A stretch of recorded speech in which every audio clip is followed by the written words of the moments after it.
हमारी सांस्कृतिक विरासत, परंपरा और सभ्यता को आधुनिकता से जोड़ने का एक सुंदर प्रयास है।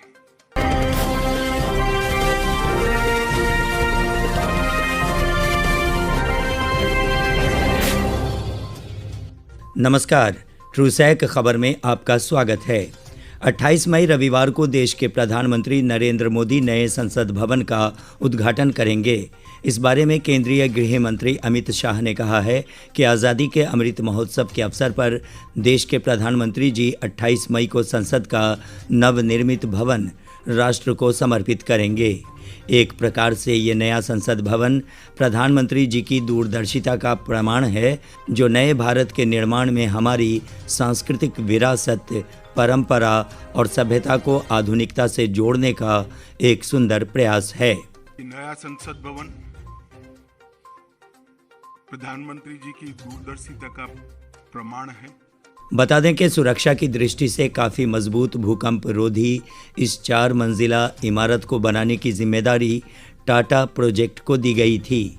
64,500 वर्ग मीटर क्षेत्रफल पर बना ये संसद भवन 95 वर्ष पहले बने वर्तमान संसद भवन से 17,000 वर्ग मीटर अधिक बड़ा है। इस भवन का डिज़ाइन बिमल पटेल ने तैयार किया है। नए भवन में भी लोकसभा के मुकाबले राज्यसभा का आकार छोटा है। राज्यसभा में 384 सांसद बैठ सकेंगे।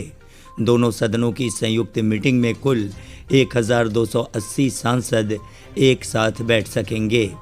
इसमें उच्च कोटि की सुविधाओं से लैस सामुदायिक हॉल, लाउंज, लाइब्रेरी और कैंटीन है। इस त्रिकोणीय संसद भवन में 3 दरवाजे हैं, जिनके नाम हैं ज्ञान द्वार, शक्ति द्वार और कर्म द्वार। इसमें लोकसभा फ्लोर को मोर की आकृति दी गई है। इसका निर्माण कार्य 15 जनवरी 2021 ईस्वी को आरंभ हुआ था। नए संसद भवन के उद्घाटन कार्यक्रम को लेकर कांग्रेस समेत कुल 19 विपक्षी दल विरोध जता रहे हैं और कार्यक्रम का बहिष्कार करने की घोषणा की है। जिन 19 विपक्षी दलों ने बायकॉट का ऐलान किया है वे हैं Congress, DMK, AAP, Shiv Sena, Samajwadi Party, Bhakpa, Jhamumo, Kerala Congress, Viduthalai Chiruthaigal Katchi, Ralod, TMC, JDU, NCP, CPIM, RJD, Indian Union Muslim League, National Conference, Revolutionary Socialist Party और एमडीएमके शामिल हैं। इन दलों का मुख्य रूप से विरोध प्रधानमंत्री नरेंद्र मोदी द्वारा इसका उद्घाटन किए जाने पर है। बता दें कि प्रधानमंत्री मोदी ने 10 दिसंबर 2020 ईस्वी को नए संसद भवन की आधारशिला रखी थी।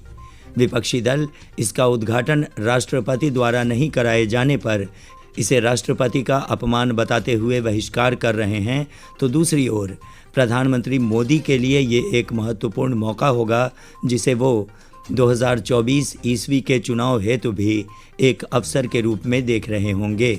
छोटी छोटी बातों को इवेंट का रूप देने वाले मोदी जब रेल से लेकर बस, रेडियो से लेकर सड़क तक का उद्घाटन स्वयं करते हैं, तो खुद की सरकार के तहत बनाए गए इस भवन का उद्घाटन कोई और करे, ये उन्हें कब गवारा होगा। विपक्ष का विरोध सिर्फ इस एक ही बात पर नहीं, बल्कि वो इसके उद्घाटन की तिथि को लेकर भी विरोध कर रहा है। आपको बता दें कि विपक्ष 28 मई को सावरकर की जयंती बताते हुए भी इसका विरोध जता रहा है। आपको पता ही है कि कांग्रेस सावरकर को किस रूप में देखती है। 2 माह पहले ही तो राहुल गांधी ने कहा था, मेरा नाम सावरकर नहीं है, मेरा नाम गांधी है। गांधी किसी से माफी नहीं मांगता। राहुल गांधी ने ट्वीट किया है कि राष्ट्रपति से संसद का उद्घाटन न करवाना और न ही उन्हें समारोह में बुलाना ये देश के सर्वोच्च संवैधानिक पद का अपमान है। संसद अहंकार की ईंटों से नहीं, संवैधानिक मूल्यों से बनती है। कांग्रेस के राष्ट्रीय अध्यक्ष मल्लिकार्जुन खड़गे ने ट्वीट किया है कि मोदी जी, संसद जनता द्वारा स्थापित लोकतंत्र का मंदिर है। महामहिम राष्ट्रपति का पद संसद का प्रथम अंग है। आपकी सरकार के अहंकार ने संसदीय प्रणाली को ध्वस्त कर दिया है। 140 करोड़ भारतीय जानना चाहते हैं कि भारत की राष्ट्रपति से संसद भवन के उद्घाटन का हक छीनकर आप क्या जताना चाहते हैं। उधर अरविंद केजरीवाल ने ट्वीट कर कहा है कि प्रभु श्री राम मंदिर के शिलान्यास पर मोदी जी ने तत्कालीन राष्ट्रपति श्री रामनाथ कोविंद जी को नहीं बुलाया। नए संसद भवन के शिलान्यास पर भी मोदी जी ने श्री रामनाथ कोविंद जी को नहीं बुलाया। अब नए संसद भवन के उद्घाटन को भी मौजूदा राष्ट्रपति श्रीमती द्रौपदी मुर्मू के हाथों से नहीं करवा रहे। देश भर का एससी और एसटी समाज पूछ रहा है कि क्या हमें अशुभ माना जाता है, इसलिए नहीं बुलाते। आम आदमी पार्टी के संजय सिंह ने ट्वीट कर कहा है कि बीजेपी दलित पिछड़ों आदिवासियों की जन्मजात विरोधी है। महामहिम के अपमान की दूसरी घटना। पहला अपमान प्रभु श्री राम के मंदिर शिलान्यास में श्री रामनाथ कोविंद जी को नहीं बुलाया। दूसरा अपमान संसद भवन के उद्घाटन समारोह में महामहिम राष्ट्रपति श्रीमती द्रौपदी मुर्मू जी को न बुलाना। AIMIM चीफ असदुद्दीन ओवैसी का कहना है कि प्रधानमंत्री नरेंद्र मोदी को संसद का उद्घाटन क्यों करना चाहिए। वो कार्यपालिका के प्रमुख हैं, विधायिका के नहीं। हमारे पास शक्तियों का बंटवारा है। माननीय लोकसभा स्पीकर और राज्यसभा के सभापति उद्घाटन कर सकते हैं। ये जनता के पैसे से बना है। PM ऐसा व्यवहार क्यों कर रहे हैं जैसे उनके दोस्तों ने अपने निजी फंड से इसे स्पॉन्सर किया है। TMC सांसद सौगत राय ने कहा, हम नए संसद भवन का उद्घाटन करने वाले PM के विरोध में हैं। राष्ट्रपति को इसका उद्घाटन करना चाहिए। राष्ट्रीय जनता दल के सांसद मनोज झा ने कहा, क्या ऐसा नहीं होना चाहिए था कि राष्ट्रपति महोदया संसद के नए भवन का उद्घाटन करती। जय हिंद।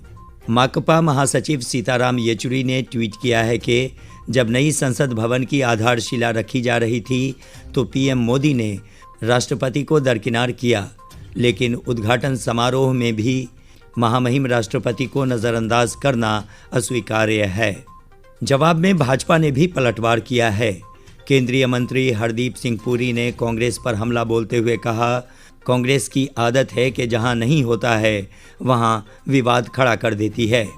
राष्ट्रपति देश के प्रमुख होते तो वहीं प्रधानमंत्री सरकार के प्रमुख होते हैं। सरकार की ओर से संसद का नेतृत्व करते हैं, जिनकी नीतियां कानून के रूप में लागू होती हैं। राष्ट्रपति किसी भी सदन के सदस्य नहीं हैं, जबकि PM हैं।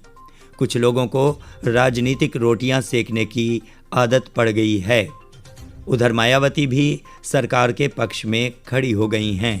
उन्होंने ट्वीट किया है कि केंद्र में पहले चाहे कांग्रेस पार्टी की सरकार रही हो या अब वर्तमान में BJP की, BSP ने देश व जनहित निहित मुद्दों पर हमेशा दलगत राजनीति से ऊपर उठकर उनका समर्थन किया है तथा 28 मई को संसद के नए भवन के उद्घाटन को भी पार्टी इसी संदर्भ में देखते हुए इसका स्वागत करती है।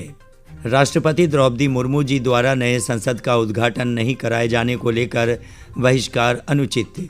सरकार ने इसको बनाया है, इसलिए उसके उद्घाटन का उसे हक है। उसको आदिवासी महिला सम्मान से जोड़ना भी अनुचित। ये उन्हें निर्विरोध न चुनकर उनके विरुद्ध उम्मीदवार खड़ा करते वक्त सोचना चाहिए था। देश को समर्पित होने वाले कार्यक्रम अर्थात नए संसद भवन के उद्घाटन समारोह का निमंत्रण मुझे प्राप्त हुआ है, जिसके लिए आभार और मेरी शुभकामनाएं।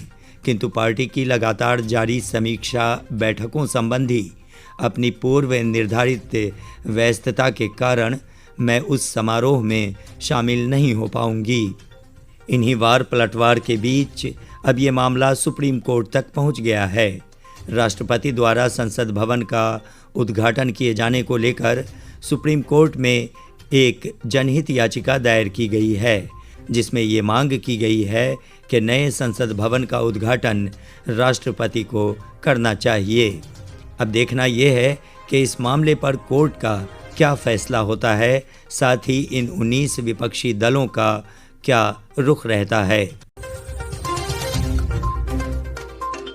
नमस्कार, आप देख रहे थे ट्रूसैक खबर। ये वीडियो अगर पसंद आया तो हमारे चैनल को सब्सक्राइब कीजिए, साथ ही लाइक और शेयर जरूर कीजिए।